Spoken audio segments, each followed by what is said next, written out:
Hi, Derek Silva here, councillor for Ward 4, covering Camoka and Kilworth, and candidate for re-election in the municipal election this fall. A reminder, voting period is from October 15th at 9 a.m. to October 22nd at 8 p.m. Anyway, I wanted to talk about a little bit about canvassing this week and a way to save money going forward at the municipality, something I'd like to look at in the next 4 years, and a way to another safety type thing, informational and safety. So a quick update on canvassing. I covered a bit of Camoka and Kilworth this week. By myself, I was doing Bella Lago and a good portion of Camoka Road. And over here in Kilworth, I had a friend named Linda who was helping me out with canvassing Earls Court Terrace, the condominium there as well, and all the way down to Birchcrest Drive.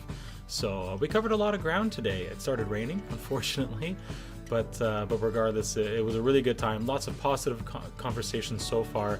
One interesting thing I learned was that apparently nobody has been bad-mouthing me at the Beaver. So that was a pleasant thing to hear yesterday from somebody who lives not too far from the Beaver.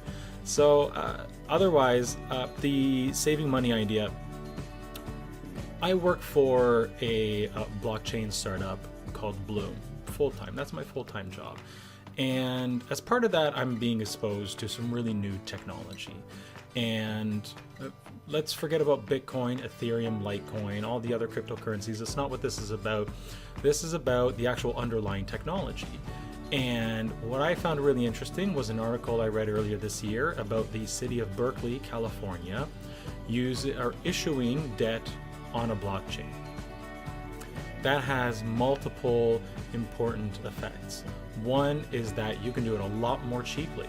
You don't need to have a big intermediary like a bank involved in that process. So banking fees completely gone, which means you can also offer lower interest rates and smaller amounts of debt. So Ontario savings bonds, as an example, they've been done away with, right? You could buy $100 at a time. You'd be paid out 2% a year, 3%, maybe more if you were lucky, and you could get maybe 5 or 6% a long time ago now.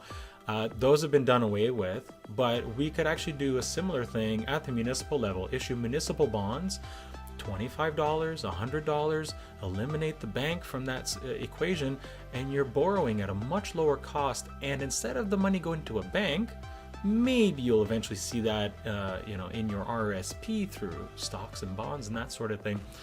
You would actually get that money back directly. You could actually purchase those bonds from a municipality like Middlesex Centre and get that interest back yourself. So not only are you benefiting from the thing that we're borrowing the money for, you're also benefiting in getting interest back on that money over 10, 15, 20 years, depending on the project and the size of the debt.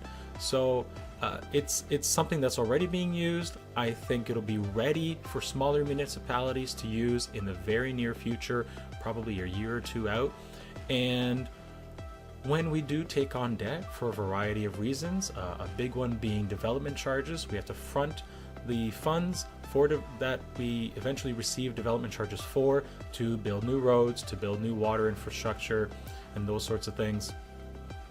The development charges themselves do pay for the interest, so it's a net zero effect. But instead of paying a large bank, maybe 3 or 4%, we could be doing that 2 or 3% instead, maybe 2.5%, maybe even lower. And that money a lot more of that money could stay here locally. So that's an idea, and that's the sort of thing I think about when I'm reading the news, and I am reading new technology news and thinking, like, how can we actually use this? How can we use this to actually benefit Middlesex Centre, keep our costs low, still do the things we need to do? Another one is a prototype of a rollable display that a group at Queen's University unveiled not too long ago. And what's really neat is that you can literally, it's so flexible, you can literally wrap it like a scroll. So that's really neat.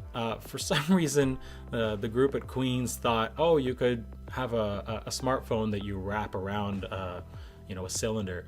I think that's a silly idea. Maybe some people like it, that's fine. I think it's a silly idea. What I thought of instead in a few years, when this comes more commercially viable and affordable, was you could actually wrap that sort of thing around a street light. And so if there's a flood watch, or the power's out, if you had a small battery inside the streetlight somewhere, maybe powered with a solar cell, you could still light up that display around the streetlight and actually tell people when we expect the power to come back on, or when Hydro One expects the power to come back on, or when when there is a risk of a flood, or any sort of safety related information that we can pass along. I think that's a really neat idea. It doesn't have to go on every single street light, but it would be potentially really beneficial for occasionally on street corners and that sort of thing. So anyway, that's my quick update today. It's September 20th. I just wanted to chat a little bit about what my canvassing has been like so far this year, and give you things that aren't in the platform, but topics I'm thinking about for the near future, and ways to cut costs and increase our safety with new tech. You can always call me at 226-448-6774. If you want to chat about existing or campaign-related issues, email me at dereksilva.ca.